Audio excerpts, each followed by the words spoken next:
આજે બનાવીશું બિલકુલ બજાર જેવો અમેરિકન ડ્રાયફ્રૂટ શ્રીખંડ। 2 લીટર દૂધને હાથથી ટચ કરી શકીએ એટલું ગરમ કરી લેશું। પછી ગેસ બંધ કરી 1 ચમચા જેટલું દૂધ કાઢી લેશું।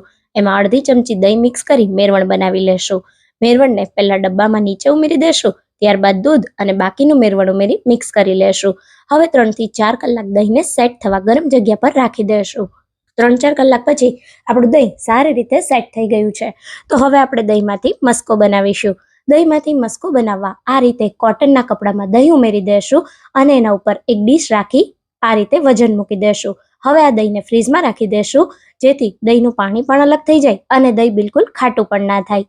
હવે આ રીતનો એક ચાણો લેશું, એની અંદર દહીંનો મસ્કો, 2 ટેબલસ્પૂન મિલ્ક પાવડર, 1 કપ દળેલી ખાંડ ઉમેરી સારી રીતે ચાળી લેશું। હવે એમાં ડ્રાયફ્રૂટ્સ ઉમેરી દેશું, ચોકલેટ ચિપ્સ, જેલી, એલચીનો પાવડર અને વેનીલા એસેન્સ ઉમેરી મિક્સ કરી દેશું। તૈયાર છે બજાર જેવો શ્રીખંડ।